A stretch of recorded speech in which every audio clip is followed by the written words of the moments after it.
Conservative Voices Silence. I'm Christine Sposato, and I'm excited to be your guide through the stories that matter. Stories of resilience, strength, and triumph in a world that doesn't always make space for conservative voices. And I'm Elizabeth Smith, joining Christine in this journey. We know how it feels when your beliefs seem to be drowned out by the noise. But here on this podcast, we're turning up the volume. That's right, Elizabeth, and we're creating a space where conservative voices can speak their truths, sharing the challenges they've faced and the victories they've celebrated. Conservative Voices Silenced is not just a podcast, it's a movement that recognizes the diversity within conservatism and gives a platform to those who felt marginalized. So whether you're a conservative looking for reliable stories or someone curious about the experiences of those with differing viewpoints, you're in the right place. Get ready for an engaging ride as we dive into the trials and triumphs of conservatives navigating a progressive world. We invite you to join us on this journey of discovery, understanding, and most importantly,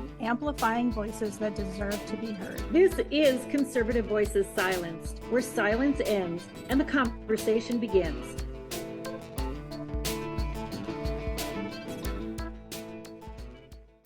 Hi, welcome to Conservative Voices Silenced. I'm Christine Sposato. My co-host, Elizabeth Smith, is under the weather today. She is sick, and also one of her children is homesick today too. So prayers for Elizabeth and her family. This has been a tough season for them. They've had some illnesses, probably like every family with school-age children. So I'm flying solo. Wish me luck. Elizabeth is really like she's the brains of the operation. And she runs everything behind the scenes. And, not only that, is she just a fabulous co-host. I talk a lot and I don't know if I really say much. And Elizabeth is the opposite. She doesn't say a lot, but when she does, she really speaks with meaning and from the heart. And so I am missing her with me today, but I shall carry on. I just wanted to let you know, also remind you that I am the author of the Amazon #1 best-selling book, Student Voices Silenced, and it is fabulous. Yeah, that's it. It is fabulous. And this is a book about firsthand accounts of conservatives' experiences in higher education. And higher education has become a big, hot button. But this has been going on for a long time. And so that's what this book is about. Buy it, read it. It's on Amazon. I also am the creator and developer of an app called Rise Student. And it is an app for high school and college students. So they have in the palm of their hand their very own coach. They have a coach that has created content that is tailored exclusively for conservative students on college campuses today. And so that is fabulous. It is on the App Store in Apple. It is in the Google process right now, so it's not quite in the Google Play Store yet. But watch for it. It's going to be soon. Let's see. And I think that's it. Today we're going to be joined by Terrisa Bukovinac. She is a liberal. She's a liberal anti-abortion activist. Like serious activist. No abortion. Wow. And she also is running in the presidential race this year. So she is also a candidate for the president of the United States. So I'm thrilled to have her on. Abortion is something that we all obviously are aware of, the pros and the cons and the controversies. And before I bring her on, I just wanted to share a little bit about what I've been looking into. And, frankly, abortion hasn't been knocking at my front door with friends or family, obviously because I'm a little older, and it just isn't a conversation that a lot of the people in my community are talking about. However, It is still important for so many reasons. And I don't think that we should have the luxury to push it to the back burner simply because it is not knocking on our door personally. A couple of things that I found when I was doing some research that's kind of interesting. I found an article that was talking about how thousands of women stockpiled the abortion pill, even in anticipation for Roe versus Wade being overturned. It hadn't even been overturned yet. And women were rushing to get it like it was, a vitamin B supplement or something. And that causes me pause. What is wrong with women? What is wrong with women? Everyone's saying reproductive rights, but part of reproductive rights, wouldn't that be being responsible for your own reproduction and relying on the after pill? Isn't that irresponsible? I was just shocked and stunned and actually very dismayed on behalf of women. And then that moves me into my next question, the age-old question. What about the sperm donors in this whole conversation? I don't hear a word about sperm donors. And somehow it seems like women are sort of like couching that conversation into sort of a deflection. Like, we don't want men to be responsible because we're so responsible for ourselves. And again, reproductive rights and choices should be responsible, and that should have something to do with the sperm donor too. And why is it? I thought years ago they developed some like sperm killer medicine that men could take, a men's pill. What happened to that? Are dudes just so intimidated? What is with their psyche that they would not demand their own pill? Think of those talk shows. Oh, what's the name? Jerry Springer. Like, it would have put Jerry Springer out of business if men were taking their own like birth control pill that killed their sperms. I don't know. This is just all infuriating, and all of that irresponsibility really makes me angry. And I'm wondering, all these women who are out buying the pill and stockpiling these pills, are they not on birth control? And what is that about? Again, if you're about your own reproductive rights, wouldn't that be being responsible and using birth control?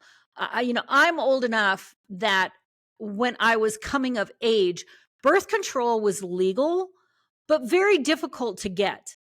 It wasn't peddled on the street corners, and you couldn't go into a Walmart and there's not a whole aisle of condoms. In fact, there weren't even Walmarts back then. So, it was difficult. It was challenging, and to be responsible really took a lot of thought and effort. And the luxury that people have today of again, just being able to walk into a supermarket, a dollar store, for Pete's sake, and buying contraception is something that I couldn't have even imagined back then. And along with that was the stigma of being on birth control. That meant you were doing it, and that meant you were bad, and so much has changed. So why are these women and men having sex and not being responsible? Has the world gone mad? Is everybody so randy that they can't stop and think for a minute before they do it? I don't know. Okay, that's just a whole bunch of questions. I see I'm super fired up, and we haven't even started the interview yet. That's all on prevention. We haven't even started talking about abortions yet. That's what I have going on. That's what I'm fired up about. And I am ready to bring Terrisa on. So hang on. Some of this is going to be disturbing. And, I've said it before that I want to remind everyone that Terrisa obviously is an activist, so she is used to talking to the public about these issues and topics, but these are sensitive things. And for my guests and listeners, just keep in mind that this probably will be pretty graphic. Terrisa does not mince words or images. On her website, she has graphic images of aborted babies that have been butchered before they were born. And it's difficult and it's disturbing, but it is something that, as I said, we should not be pushing to the back of our list of things we're concerned about. This is big and this is huge. And, thank God for people like Terrisa who have the courage and, just the drive and the intelligence to get her voice out there and help her voice be heard. And so, although our podcast is called Conservative Voices Silenced, she is not a conservative, but her voice is valued and appreciated so much. And this is what we need. We need to join together on these topics and these things that unite us. We need to unite around the changes that need to be made and to make our world a better place. So thank you for Terrisa. And here she is. And here we have Terrisa. Terrisa is a progressive activist, founder, and national leader in the American pro-life movement. For nearly a decade, she has worked through a secular and democratic socialist framework to address the tragedy of abortion violence on demand in America. Bukovinac is the founder of the Progressive Anti-Abortion Uprising. PAAU is the acronym. A leftist pro-life organization that has become a force to be reckoned with today in today's political activism landscape. She formerly founded the groundbreaking group Pro-Life San Francisco, a secular and multi-partisan group engaging in activism, providing resources for families and participating in local and state politics. Now she's running for President of the United States because both stopping abortion extremism in the Democratic Party and showing the victims of abortion to the American people are essential steps to building a better and more progressive tomorrow. Abortion is genocide. It's genocide. And she's going to act like it. Like I said, we need brave people. We're happy to have her. So, Terrisa, great to have you. I want to just jump into the deep end of the pool and tell us what happened in 2022 outside the Washington Surgery Clinic in Washington, D.C. Yeah, really important moment in my life for sure.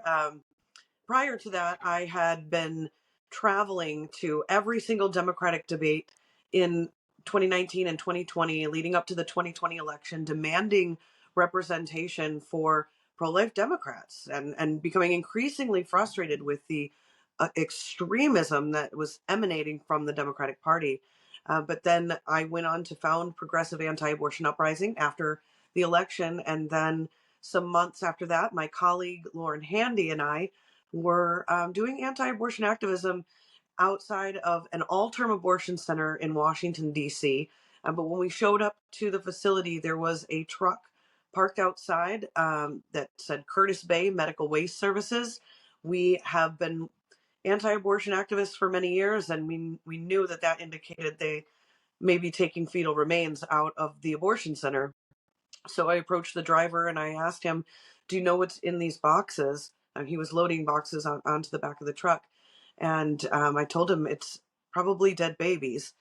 And he looked totally shocked and didn't know what to do. And I said, "Would you get in trouble if we took one of these boxes?"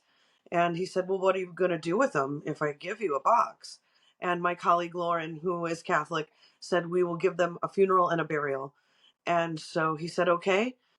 And Wow. we took the box back to her apartment. We opened it.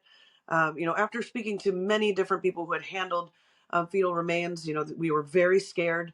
We were really just kind of going through it in that moment. We had no idea really what to expect. We thought it might be dead babies, but it could be just about anything. Could be just medical gauze and things like that. But when we opened it, we found the remains of 115 aborted babies. 5 of them were extremely late term. 2 of them were completely whole, and one of them seems to be a victim of partial birth abortion, which is a federal crime. It was the worst moment of our lives. It's something that I just cannot come back from. I've literally held the victims of my party's abortion extremism in my own hands, and I'm not letting this go. Wow. I can't imagine what that moment was like for you either. When you started down the road of abortion activism, anti-abortion activism, did you ever imagine that you would be in that experience in that moment? No, definitely not. The first time I ever even wore a pro-life t-shirt, I was scared. I stepping out as a leftist, as an atheist, and telling people openly that I am opposed to abortion, those were really scary moments in the beginning. I couldn't have imagined the kind of inner strength and courage that I would find within myself as the Yeah. years continued on, and as more and more truth about what is happening to thousands of children across the country every single day in this nation because of abortion. I never imagined that it would take me down this road, but I'm grateful for the experiences that I've had to be able to expose what the reality of what is happening, and hopefully change the world. Teresa, you I appreciate so much what you're saying. And, this whole podcast is dedicated to voices that are silenced. It comes from an angle of conservative voices silenced, but I appreciate that you're sharing that voices silenced no matter what angle you come to an issue with, the right or the left, progressive, conservative, it doesn't matter. We need to have a platform for all of those voices to be heard. And the way I perceive this is you are speaking on behalf of all of those babies, those lives that are lost, and you are using your voice to speak for them and for their lives. And that is such profound work. I can't even begin to say thank you. And I think it's important for our listeners to recognize that, I'd like to hear a little bit more about, I think I would assume that we would come at this from a religious point of view. You've stated that you're an atheist, and help us understand the foundation for your perspective on life when it isn't coming from a religious background or a religious foundation. Well, I used to be a pro-choice meat eating Christian, and it really wasn't until I lost my faith that I started to see abortion differently. I just kind of always thought babies go to heaven when they die, and God's going to right all the wrongs in the end. And even though at some point in my life I did start to think maybe there was something wrong with abortion, I thought there's all these horrible things happening in the world. I'm not getting involved in any of that. I'm just praying about it and hoping God will take care of it. But when I no longer had that belief, I felt very urgent about all kinds of human rights issues, and I started to think about the animals, and I thought, you know animals are having this incredible conscious experience of the universe as well, something that we're having. And it made me just kind of realize that just this experience of consciousness, of being able to experience the universe, is what gives our lives value. But I also thought the unborn are already here, and they're already developing this very sophisticated consciousness. Who has the right to take that from them? And the reality is that it doesn't matter what your religion is. We all recognize that life is valuable, and in general we recognize that murder is wrong. And There just Right. isn't a consistent way to say that abortion is somehow not murdering a human being. Right. Wow. Very well said. That is terrific. Help us understand your journey. You just mentioned that you were a Christian. You've had a journey along the way, and when did you switch from contemplating consciousness and the value of life to becoming an activist? Well, I kept my reservations about abortion kind of secret for a while because I'm a leftist, I'm an atheist. I'm like, Mhm. I know I have some discomfort with abortion, but I'm obviously not pro-life because I'm not religious and conservative. And that's one of the biggest mistakes that I made. I essentially was harboring potentially a decade of activism for these children, but I was paralyzed because I thought, because there was no one representing me, and I just thought that wasn't something that you could be. But when I Mhm.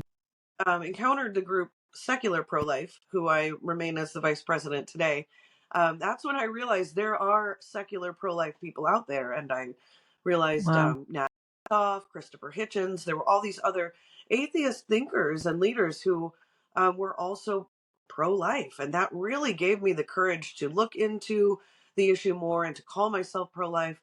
But it wasn't until David Daleiden released a series of undercover footage depicting Planned Parenthood executives haggling over the prices of baby body parts in 2015.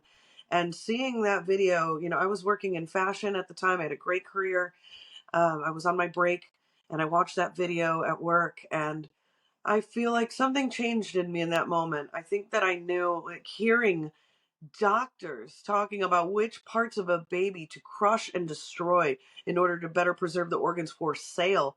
Um, I knew I wasn't going to have a normal life after that. Something broke in me, and I didn't know what to do. So I was really motivated though by the fact that Donald Trump was also running for president, and I, living in San Francisco, being an atheist, being a leftist, knowing that someone like him didn't have a chance of reaching my community on this issue, motivated me to want to try to do something. Because what am I going to do? Just keep complaining that no one is representing me if I myself am not willing to get out there and do it?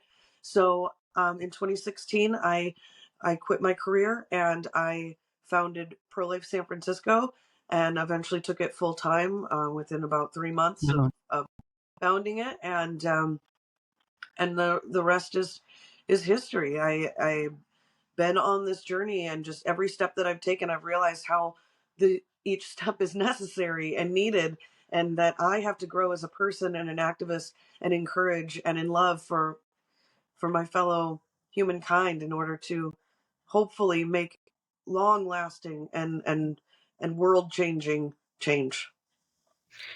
Teresa, we don't hear often about progressives that are, um, anti-abortion, and you've talked about the intimidation factor.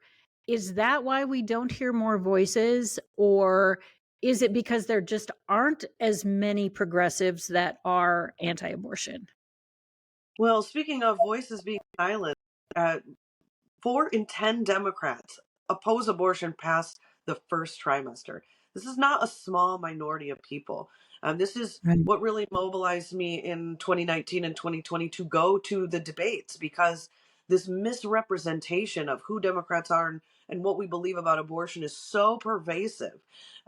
When you have like a third of Democrats considering themselves pro life, and the party leadership is all totally pro-abortion, and in fact the party platform changed some years ago. They removed language which allowed for a diversity of views within the Democratic Party on the issue of abortion, and replaced it with calling for totally unrestricted abortion through all 9 months and on taxpayer dollars. And so this misrepresentation is a silencing in order to preserve this toxic financial relationship between the abortion industry and the Democratic Party. It's a relationship that can be damaged and broken. And if we can stand up within the party and give pro-life Democrats a voice, give progressives back their voice on this issue, and we break that relationship, the abortion industry will have no power in this country. And that's where we're going to see major change worldwide. And so that's why, yes, this is an uphill battle. Yes, it's difficult to see progressive pro-lifers in the political landscape, but we're doing everything to change that, because I believe that that is the key to ending abortion. Terrisa, go back and talk a little bit more about Planned Parenthood, their role in this whole industry, and that may lead into pharmaceutical industry, but in the research that I was doing, it's so apparent that this is a profit center.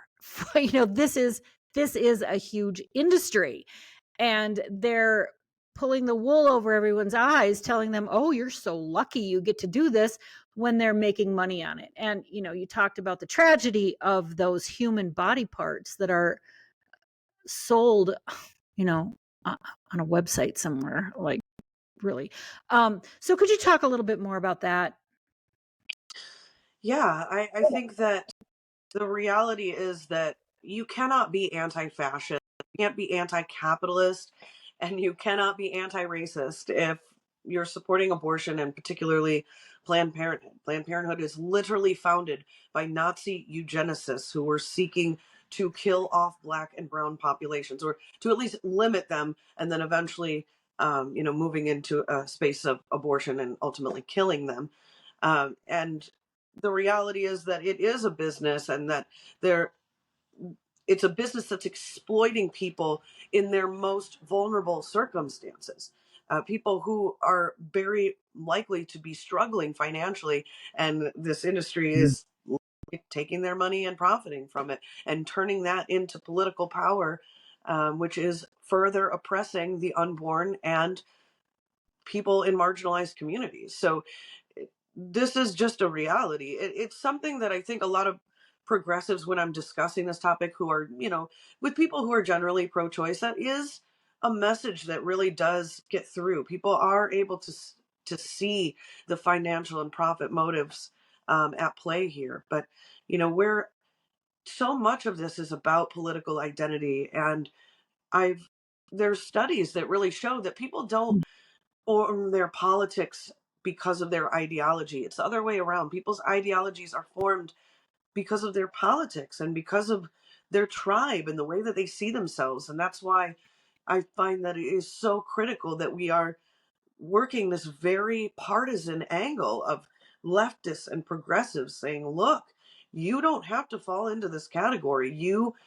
To be truly progressive, you must oppose genocide. You must oppose abortion. And I think that that's when we're really going to start to see a shift in how we view the abortion industry and this practice of legal child killing in general. Yeah, I think I should get that tattooed on my arm. That was pretty profound and so well said. I when I was doing some research and reading on this, one of the things that I was finding was that there's one article said that abortions are racist because it's accessible to more white, middle-aged, suburban women than it is to women of color, urban women. And, to your point of they are targeting minorities specifically for a reason, they're turning the narrative to say exactly that, oh, we need to support and promote abortions more in these other communities because they're underserved by abortions. Right, rather than them actually being underserved in terms of, financial equity and childcare um, and eliminating maternity deserts and doing what we can to actually provide for these communities. It's twisted, of course, the rhetoric that they're using. There's a lot at stake for the abortion industry. They have a lot of money and power to lose if they aren't able to fully convince, young people that that this is the way. And so, there's no quick fix. There's no way to just, and from my perspective, there's no way to just go in and fix this problem immediately. We are playing a long game here. We have to take very strategic steps in the direction of human rights and what's right and just. And it I think in these times, when the pro-life movement is kind of in peril, where we feel like, we're losing these ballot initiatives and the GOP is backing off of the issue, and it can be very scary for us. I just want to encourage everyone that we knew that this would happen, that having a major victory like overturning Roe versus Wade was of course going to cause some residual effects, some harsher challenges than we've faced ever before. We are going to overcome this, and we are step by step going to build a future where every single American recognizes that abortion is murder, and we're going to end it. Well, and I agree with you that the GOP is backing off in the rooms and spaces. The conservative groups that I have been involved in, they are now vocally, actively saying we have to back off the abortion issue in order to win. And so I have heard that firsthand. That message is stop talking about abortion, get off abortion, because we're not going to be able to win if that's our front and center cause. Something else, my background is higher education. And so that's the lens oftentimes that I view the world through. And students are choosing universities based upon their abortion laws. And not only for themselves, first person, but because it is a cause that they believe in, that they are considering it, women's health, women's rights. And so there's a ripple effect economically for institutions like higher education, but also states. If companies are making decisions, if they're going to, let's say, move a company into a state or start a company into a state that isn't aligned with their pro-abortion ideology, that has a ripple effect on, tax revenue and all kinds of things. And so, the implications are pretty profound. So we've got, Planned Parenthood, Big Pharma, all making money on this. And then we have these states that are pushing through bills and making decisions on what the laws are going to be. And they also are looking at the bottom line and, follow the money. We want the money to come in the door. So we're going to be a, pro-abortion, no limits state. So we don't have that barrier for companies coming in. When you say this is a long game, with all of those things on the table, what is your organization? How are they proceeding, and what's your game plan? So my strategy has remained the same. Now, I just want to clarify, I am not running progressive anti-abortion uprising right now because I'm running for president. But our strategy has been twofold. It is to amplify the voices of people on the left who are anti-abortion, or people on the left who oppose abortion extremism, or who simply oppose third trimester elective abortion. We are trying to create a community of leftists who can highlight the fact that there are leftists, of course, that oppose this and that it is not in line with our values.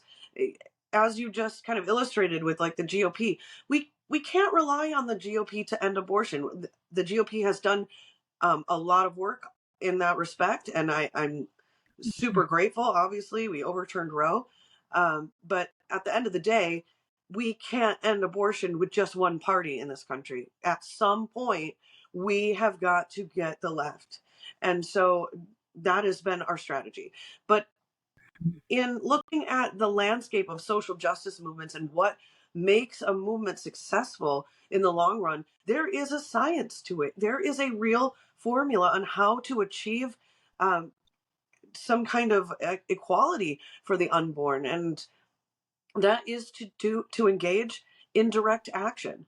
Um, and so that's something that POW has been very involved with. It's something that I got turned on to in the animal rights movement. I realized that people were going in and rescuing animals from factory farms and creating um, media out of it and using it to mobilize activists to the cause. And while it ruffled a Wow. lot of feathers, unintended, and of course, several of those activists would face arrests and jail time, it has totally expanded the animal rights movement in the United States and globally. And we look at like the civil rights movement, for example, and how critical nonviolent direct action was in um, challenging the consciences of white Americans at the time. And we know that even though efforts like that were made by the Freedom Riders and even Dr. Martin Luther King were highly controversial at the time, and many people thought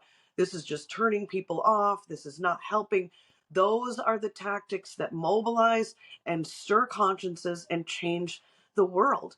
And it took me many years before I realized that we have the richest possible history of direct action in the pro life movement, something that's been kind of hidden from the younger generations. But back in the 1980s and 90s, during the height of Operation Rescue, there were over 75,000 arrests of people peacefully protesting outside and inside abortion centers across the United States.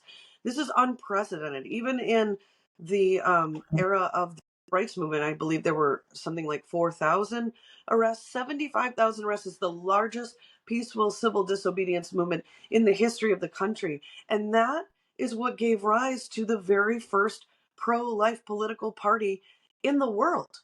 We would absolutely not have a pro life political party in this country had Operation Rescue not put their bodies in between the oppressor and the oppressed and harnessed enough social tension to make that kind of change. So if we're going to take this the rest of the way, if we are going to end abortion in all 50 states and set a global example, then we have to go back to the science of social justice. We have to engage in nonviolent direct action. And for progressive anti-abortion uprising and other activists like myself, that means going to abortion centers, physically putting your body on the line to rescue these children. Usually what we do, we go into centers with roses, hand out roses to the moms, let them know it's not too late. Very often they will leave with us. Sometimes they will call us later and say Wow. they left. We will get them financial help. We will save their child. And Wow. two of my colleagues, Lauren Handy and Herb Garrity, right now are serving time in an Alexandria jail. I myself have been arrested multiple times. They're facing 11 years each under under the FACE Act. Um, they won't be sentenced until May, but you know, this is a very serious sacrifice that these activists are making. Leftists, okay? I want leftists, atheists, gays, elderly. That's who is rescuing in the pro life Yeah. movement right now. I think it's so important that people understand the diversity in our movement and the Yeah. sacrifices that people are making in order to make this long-term change. But if we think that we're just going to, politely, vote in enough GOP candidates and, just have very respectful conversations with people about abortion, we are going to continue to watch thousands of children be slaughtered in this country every day until regular people stand up and are willing to put their bodies on the line, willing to make sacrifices. Look, I know going to jail or getting arrested is very scary for a lot of people, but we look back on some of the things that people have had to stand up to in the past that they have had to champion. And people who are fighting human rights injustices across the globe, many of them are risking being shot on sight or being executed for standing up for the marginalized. We're not risking that. We're risking a little bit of jail time, like a li- potentially, like depending on the types of actions you take, maybe longer, but we're going to get out. We are going to live to fight another day. And we have got to find it within ourselves to make these sacrifices so that we can end this genocide. Terrisa, I like that this is coming from your perspective as an atheist and a progressive.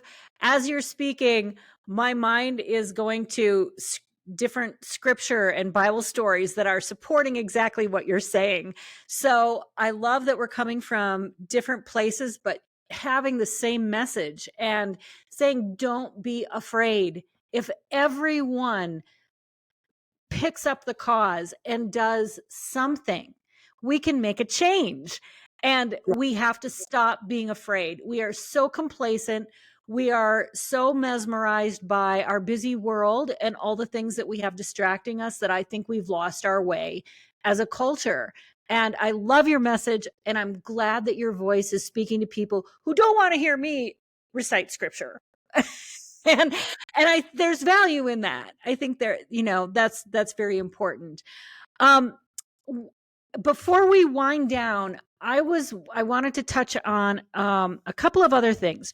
One is the rebuttal or the question of what about rape and incest, and is that a good reason for allowing abortions, and how often how often are women and girls impregnated from rape? And could you speak to that a little bit?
Mhm.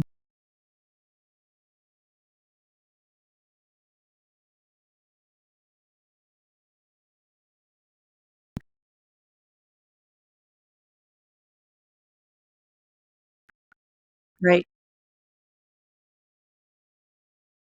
Right.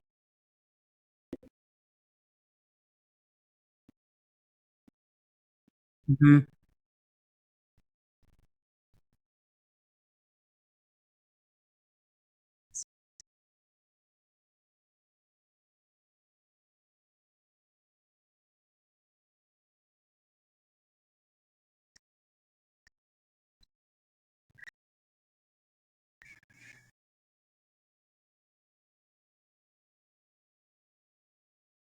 Yes.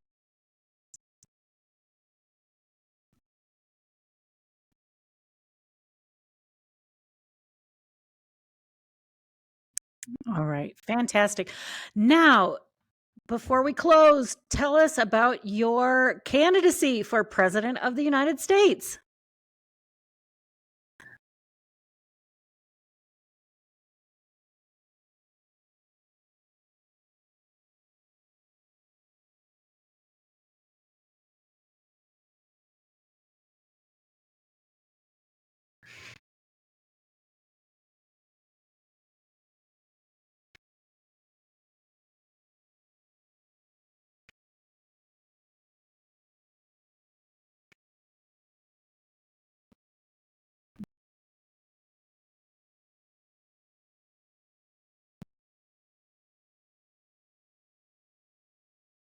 Yeah.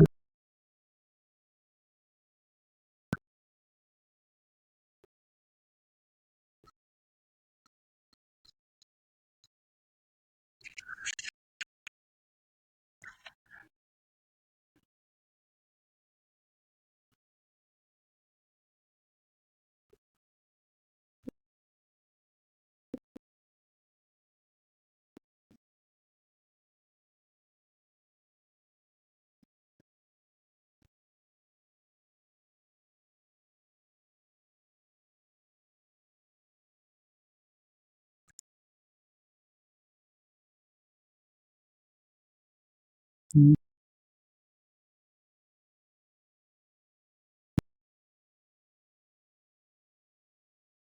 Yeah. Yeah.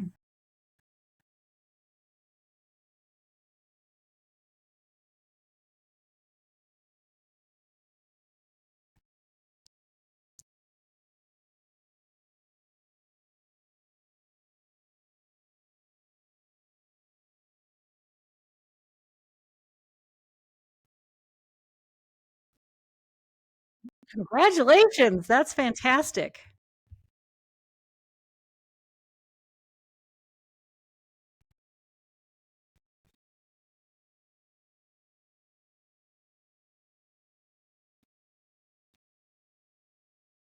Wow.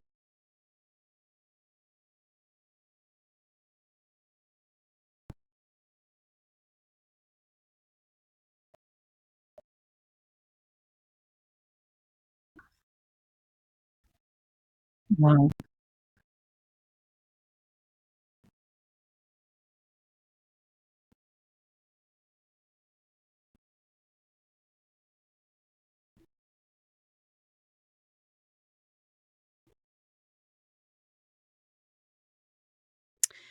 Well, congratulations.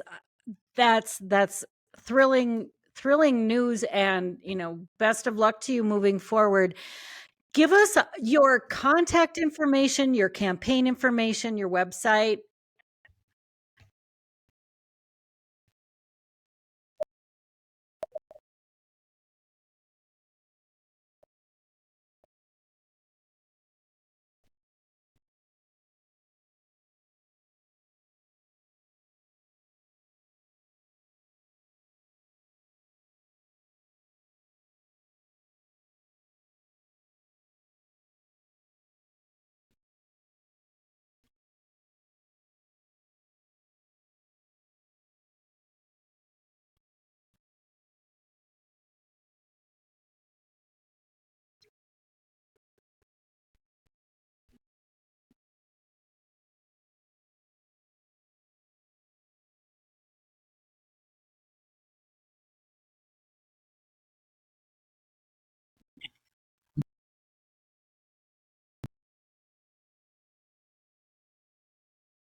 Mhm.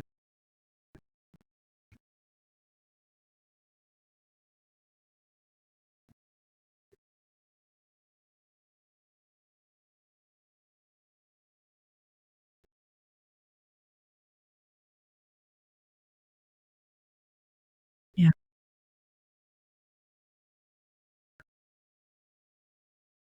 Mhm.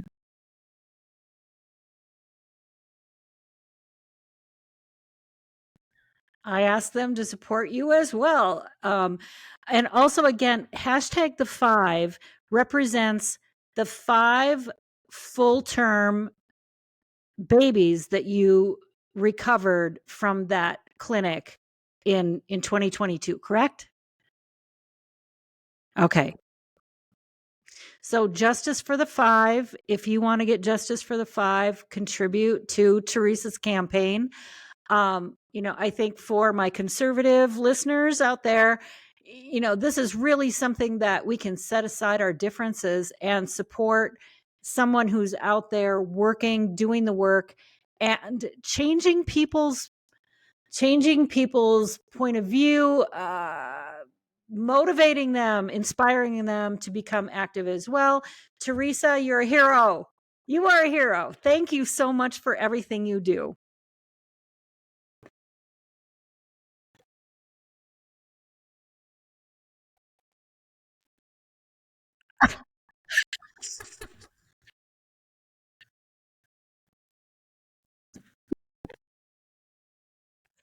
Now you have even more supporters. Fantastic. Thank you so much for being here, Teresa, and have a great rest of your day. Good luck in all you do. Thank you.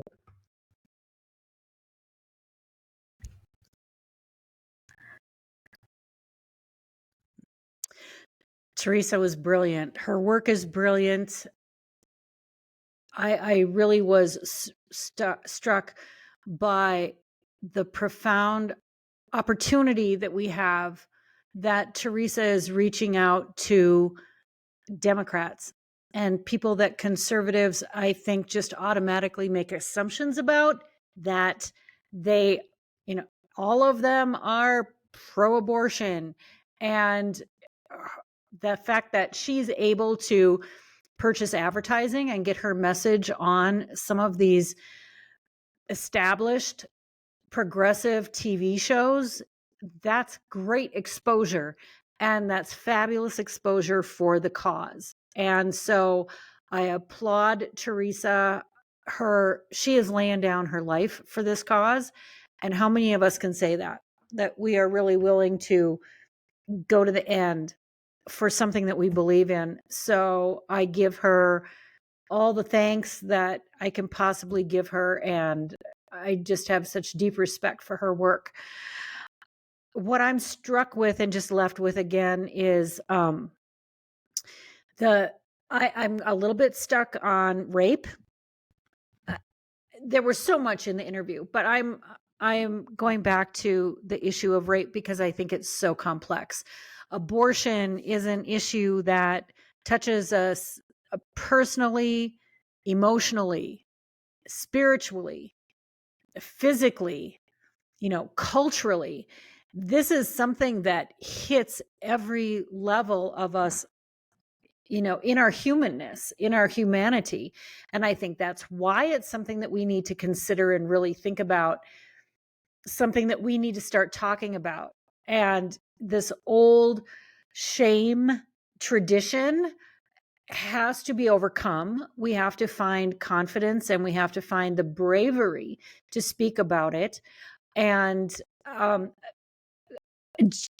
the rape issue, I think, is maybe not a sticking point for me, but something that needs to be more deeply considered. And rape is far more prevalent than I think we assume. I have some statistics. The national rape-related pregnancy rate is 5% per rape. So 5% of the women and adolescents that are raped become pregnant. And that is an estimate of about 32,000 pregnancies a year. I was stunned. I did not know that statistic. I thought it was far less than that. So in this study that they followed 34 cases of rape-related pregnancy, the majority occurred among adolescents and resulted from an assault by a known and often related perpetrator. Only 11% of these victims received immediate medical attention after the assault. 47% received no medical attention related to the rape. Only 32% of these victims did not discover they were pregnant until they had already entered their second trimester. Of those, 32% opted to keep the infant. 50% underwent an abortion. Almost 6% placed the infant for adoption. And almost 12% miscarried. So the conclusion of this study that I am quoting is rape-related pregnancy occurs with significant frequency. It is a cause of many unwanted pregnancies and is closely linked with family and domestic violence. As we address the epidemic of unintended pregnancies in the United States, greater attention and effort should be aimed at preventing and identifying unwanted pregnancies that result from sexual victimization. And in my conversation with Terrisa, I identified that this whole issue is so complex. There, where are the guys? Where are their parents? There's so many layers to this. It's so difficult to unpack. And I liked Teresa's response to that. Let's just unpack this one thing at a time. If we dive into the whole entirety of this whole complex issue, we're going to just keep spinning. But if we would just take on the main issues, the bell curve, the big bulk in the middle, and the outliers, let's deal with those on an individual basis. That seems to be a very fair response, and probably very effective as well. And I imagine that the reason that this is kind of sticking with me is, I don't know that I've ever told anybody this before, but I'll say it right here, right now, because we need to start a conversation. As a teenager, I was raped by someone I knew. It was a boy I was on a date with. My best friend was right in the next room. I was just so shocked and terrified. I didn't say anything. I didn't do anything. I never even told her. Afterward. Fortunately, I didn't get pregnant. But as a teenager, if I had, I don't know what I would have done. Abortions weren't easy to get back then. It's not like it is now. But when I say that this is very complex and we need to start conversations, and I think Teresa's point of, if someone had said to me, don't get an abortion, that's wrong, without any other support or alternatives, I don't know what I would have done. It feels like, you're really backed into a corner. I'm shocking myself that I'm talking about this right now. So I have a lot that is processing while my mouth is moving, and I may regret this. But I guess what I'm thinking is that it's going to be very important for organizations like Teresa's and like a myriad of others that are out there that already exist to offer women options and resources, so they know they're not alone, that the only two choices they have is an abortion, or be pregnant, have the baby by yourself, and try and figure it out. Good luck. But to give them all the resources that they need along the way, and to destigmatize having the baby and carrying it to term and keeping it or giving it up for adoption, but to have all the support out there that these women need, I think is very, very critical. And that's a weird ending. That's a really weird ending, but I kind of feel like I should end this now. And I think we all have a lot to think about and consider. Where do we stand, and when are we willing and courageous enough to start speaking out? And I saw a illustration online. It was illustration of a bunch of eagle eggs and the development of eagle eggs over the gestation, and then a fetus and a fetus's gestation. And it's illegal to kill an unborn eagle and other animals and birds and things in the wild kingdom and God's kingdom. But it's legal and acceptable to kill a potential human, not a potential eagle, but a potential human. And that's acceptable. That just made me stop and think, what the hell? What's going on? That doesn't even make any sense. And if if those five viable babies that she found that had been butchered and murdered had a voice and were able to speak, what would they say? Would they say, I support women's reproductive rights and I'm grateful to have been sacrificed for some cause that frankly is just manufactured by an industry that's trying to make money on us? It doesn't even make sense.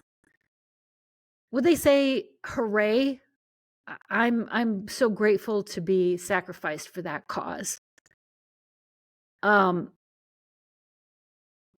so grateful that God created me to be a martyr, thrown in trash, to be thrown away in trash, or to be chopped up and sold, parts sold. You can't deny that this is an industry that is using us to make money.